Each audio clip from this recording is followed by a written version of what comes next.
Hey, bonjour à tous, Renaud Richer ici, naturopathe, coach spécialisé en neurosciences et fondateur de l'école de naturopathie Pranathéna. Aujourd'hui, je vous retrouve sur un sujet qui me passionne énormément, le sujet de la gestion du stress. Et c'est un nouveau cours de naturopathie gratuit que je vous diffuse. D'ailleurs, si vous envisagez de vous former en fait à la naturopathie et que vous avez envie d'en connaître un petit peu plus sur les différentes écoles et ainsi que sur mon école, vous trouverez les liens pour recevoir le maximum d'infos à ce sujet-là en fait et à ces sujets juste sous la vidéo. Et d'ailleurs, si vous voulez aller plus loin sur le sujet de la naturopathie, en savoir plus, vous former,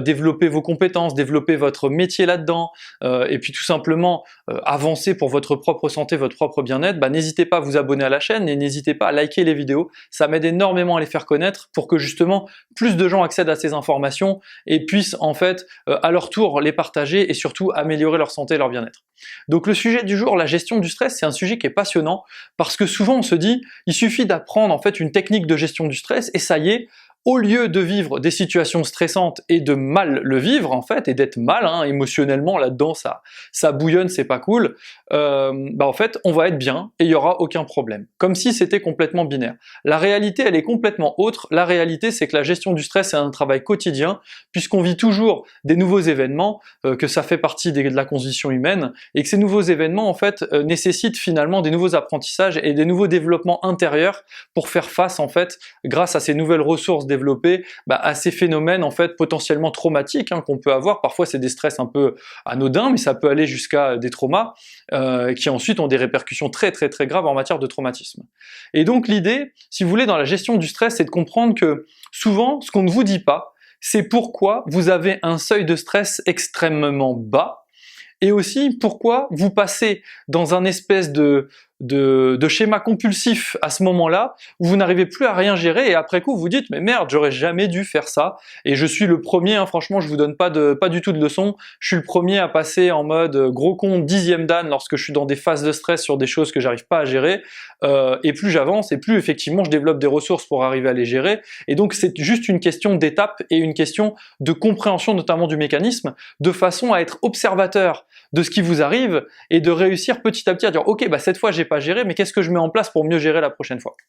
Et justement, ça mène à mon premier point. Le premier point, c'est le fait de développer des habitudes finalement comportementales de réaction à des situations.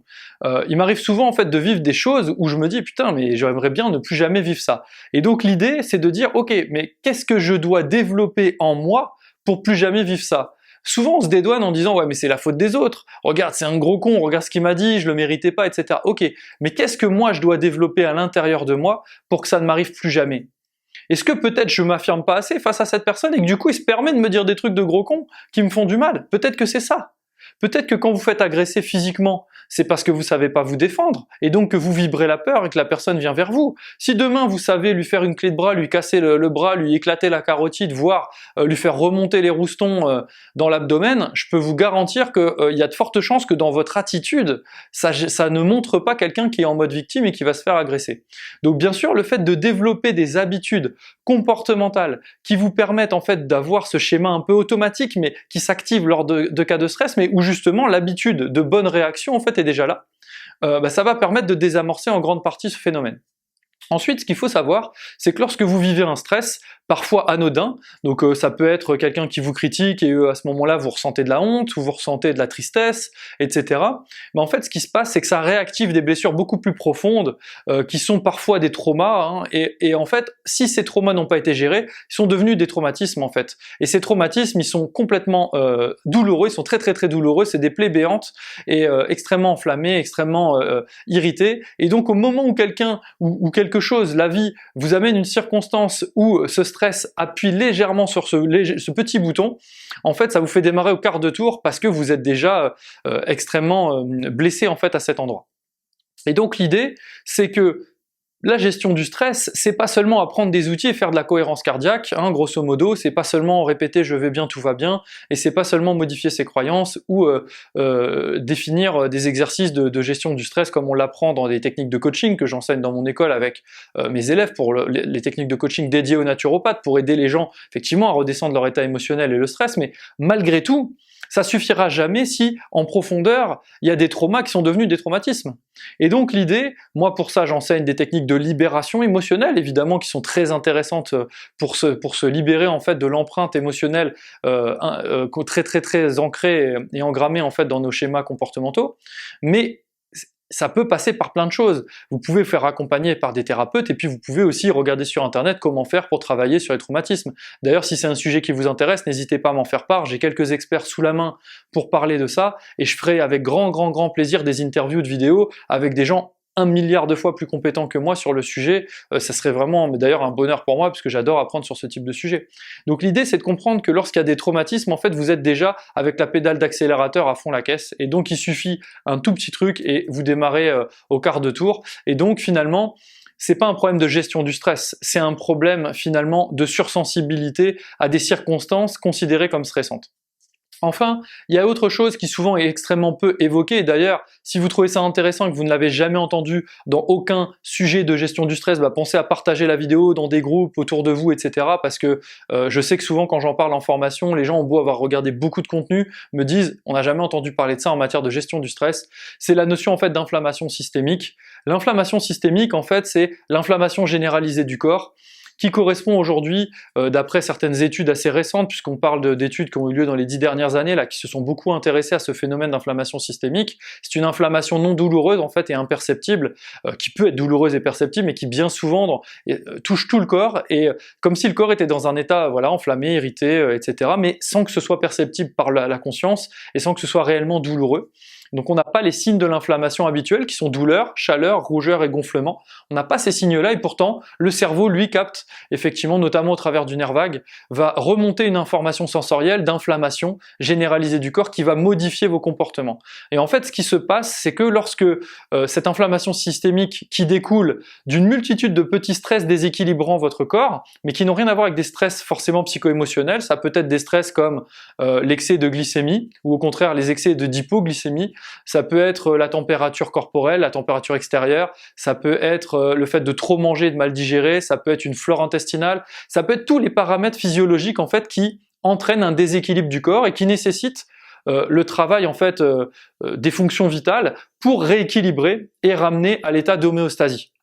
À chaque fois que vous avez des choses comme ça qui déséquilibrent et qui entraînent un travail du corps pour ramener à l'équilibre homéostasique, en fait ce qui se passe, c'est que ça crée une somme de petits stress, et chaque fois qu'il y a un petit stress comme ça, en fait ça sursensibilise tous les autres petits stress. On parle de levier, chaque fois que vous levez un levier, en fait tous les autres leviers de potentiel stress en fait montent légèrement. Et parmi ceux-là, il y a l'aspect psycho-émotionnel et il y a l'aspect traumatique. Et donc si vous voulez, à chaque fois que vous allez mal manger, à chaque fois que vous allez boire trop d'alcool, que vous allez prendre de la drogue, au début on est content, dans sa tête, ça fait du bien, mais ensuite il y a la redescente qui est très lourde. En fait, vous produisez une somme de stress qui amène à un état qui s'appelle le stress global. Et ce stress global engendre, c'est comme les deux faces d'une même pièce, engendre en fait un état inflammatoire systémique, donc généralisé du corps, imperceptible, qui en fait vous prédispose et vous présensibilise à tout ce qui vous arrive. Et donc ensuite, lorsque vous faites un petit truc, en fait vous allez mal. C'est comme des gens qui n'ont jamais eu de problème digestif, mais ont extrêmement plein de paramètres de stress physiologiques partout dans leur vie, et un jour, en fait, ils atteignent un stade où,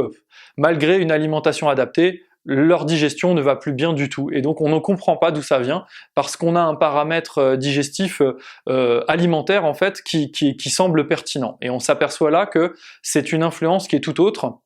et donc l'intérêt c'est de venir baisser tous ces leviers de micro-stress physiologique, de stress physique en fait, qui n'ont rien d'un élément psycho-émotionnel et de l'interprétation par l'axe hypothalamo-hypophysio, thyroïdien, cortico-surrénalien, etc. Ça n'a rien à voir avec ces interprétations finalement cérébrales qui se manifestent en termes de tempête neuro-hormonale dans votre corps. Au contraire, même si ça joue un rôle, c'est vraiment cet état déjà physique présensibilisé, surenflammé, qui remonte l'information là-haut et qui met votre cerveau dans un état finalement neurochimique et neurologique impossible finalement à gérer, et donc vous allez réagir à des situations où ça va pas du tout. Et ce qui va se passer, c'est qu'à partir de ce moment-là, vous allez en fait laisser s'exprimer, non pas ce que vous aimeriez consciemment et que vous pensez être la bonne réaction dans cette situation en prenant du recul, vous allez laisser s'exprimer en fait vos conditionnements, qui sont ni plus ni moins que les résultantes en fait du fait d'avoir volontairement ou involontairement, au fur et à mesure des années, depuis l'enfance, accepté de ne pas incarner votre soi, c'est-à-dire vous avez accepté finalement des conditionnements extérieurs de la société, de l'éducation, de l'école, de vos parents, de votre religion, de vos expériences de vie, en fait qui vous ont marqué et qui font qu'aujourd'hui vous avez développé des schémas automatiques qui sont ni plus ni moins que des conditionnements qui vont ressortir systématiquement, puisque au moment où vous vivez un gros stress, en fait, à ce moment-là, vous avez besoin de réagir très vite et donc votre cerveau n'a pas le temps que vous pensiez. Je ne sais pas si vous avez déjà remarqué, mais quand vous pensez pour retrouver le nom d'un auteur, c'est galère si vous le trouvez pas tout de suite et que vous n'avez pas accès à cette info. Par contre, d'un coup, vous allez vous promener, penser à autre chose et ah, le nom de l'auteur revient. Pourquoi? Parce que à ce moment-là, vous lâchez prise et c'est votre inconscient qui va arriver, sauf que l'inconscient, c'est 400 milliards de bits secondes de réflexion, voilà, 400 milliards de mégabits secondes, pardon, donc de réflexion, de capacité de calcul, quand le conscient c'est 2000 bits secondes, donc ça n'a rien à voir, c'est un ratio gigantesque, c'est absolument juste, c'est même pas comparable, et donc forcément, lorsque vous devez réagir vite à une situation de stress, votre corps veut vous remettre en fait en sécurité, vous faire passer cette épreuve, cet objectif, cet obstacle, hein, parce que parfois c'est passer un examen pour devenir naturopathe, c'est super, c'est génial, vous allez devenir naturopathe, vous allez vous éclater, vous allez faire un métier auquel vous aspirez, et pourtant le stress de l'examen est trop fort. Mais en fait ce stress c'est la réponse physiologique au fait de traverser cette épreuve. Et ce qui se passe c'est que lorsque vous vous laissez happer par cette espèce de « oula ça me rappelle une situation, ça me rappelle un ressenti physiologique d'avoir déjà eu des problèmes dans le passé où j'arrivais pas à gérer, j'ai fait une crise d'angoisse, une crise de panique, etc. » Et donc à ce moment-là en fait ça réactive tous vos schémas automatiques et tous vos conditionnements. Voilà. Donc dans la gestion du stress, il faut bien penser qu'il faut d'abord diminuer l'influence traumatique. Même si c'est plus facile à dire qu'à faire, aujourd'hui on n'est pas dans une vidéo où je vous dis exactement tout quoi faire et mot à mot, hein, c'est pour comprendre ce qui se passe dans la gestion du stress et pourquoi les exercices habituels de gestion du stress peuvent ne pas marcher. Donc d'abord on va diminuer ça, c'est-à-dire en fait on va arrêter que l'accélérateur soit déjà à fond la caisse. Ensuite, on va travailler sur nos habitudes quotidiennes de façon en fait à renforcer notre amortisseur qui va permettre que lorsque l'on est confronté à une situation stressante, on ait déjà en fait plus ou moins les comportements nécessaires pour y répondre. Et enfin, on va également travailler sur nos conditionnements pour s'affranchir des conditionnements qui entraînent des réactions automatiques et qui sont bien souvent particulièrement délétères, puisque vous allez finalement réagir d'une façon que vous n'avez jamais choisie et qui vous a mené là où vous en êtes, et c'est-à-dire qu'on n'est plus ou moins jamais satisfait d'où on en est, on aimerait bien être beaucoup plus résilient, beaucoup plus finalement calme dans certaines situations, beaucoup plus dans la capacité de tempérer nos mots, nos réactions, notre agressivité, etc., etc. Voilà. Donc j'espère que cette vidéo vous aura plu. Si vous voulez en savoir plus sur la gestion du stress, la gestion émotionnelle, n'hésitez pas à m'en faire part, ça me fera vraiment plaisir de vous aider là-dessus. Je vous retrouve très vite sur ma vidéo de cours de naturopathie gratuit. Pensez à vous abonner aussi à la chaîne parce qu'il y a plein de vidéos sur les autres sujets qui arrivent. Jusqu'à ma prochaine vidéo, je vous dis portez-vous bien, continuez à croire en vos rêves, continuez à croire que la gestion du stress c'est possible, et même si aujourd'hui c'est difficile pour les raisons qu'on vient d'évoquer, et je vous dis à très vite les amis.